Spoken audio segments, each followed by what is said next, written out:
so hello मेरो साथीहरू के कस्तो छ तपाईँहरूलाई म चाहिँ एकदम ठिक छु होइन आज चाहिँ म शिवायातिर आएको थिएँ है सो शिवायातिर विशेष केही कामले आएको थिएँ सो अब यहाँबाट चाहिँ म नाममा जान आँटेको छु कुराहरू तपाईँले भिडियोमा देख्नुहुनेछ सो भिडियोलाई चाहिँ लास्टसम्म हेरेर इन्जोय गर्नु मलाई चाहिँ जापानको सबैभन्दा मनपर्ने कुरा के भनेपछि ट्राफिक रुल चाहिँ हेर्नु है त अहिले भर्खरै ग्रिन लाइट बोल्यो फेरि मात्र जान्छ कि मान्छेहरू सो फाइनली चाहिँ हामी भेट्यो है अब चाहिँ हामी यहाँबाट जानुपर्ने हुन्छ कपाल काट्न सो हेर्दै गर्नु होला के कस्तो हुन्छ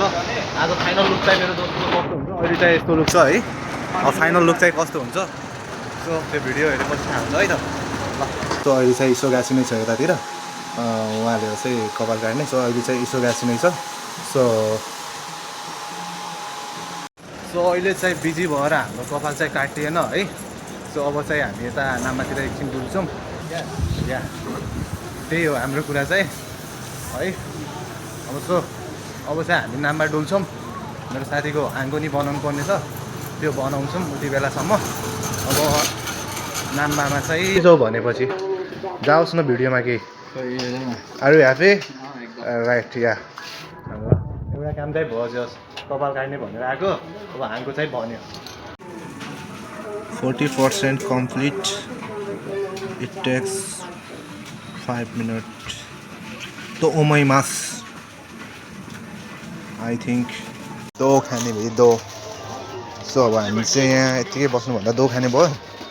सो प्राइस चाहिँ एकदमै थाहा छ यताको है ल यहाँको चाहिँ बन्यो फाइनली है त हाम्रो है त उतैतिर साइकल दिने ठाउँमा त्यहाँबाट हामी सिधै त्यहाँबाट हाम्रो राइड घरसम्म हुन्छ है त र अब चाहिँ हामी घरतिर लाग्यो है त रुमतिर finally home so finally home guys see you in the next video मभन्दा मेरो साथी अगाडि पुगिसकेको रहेछ so finally in home so see you in the next video guys home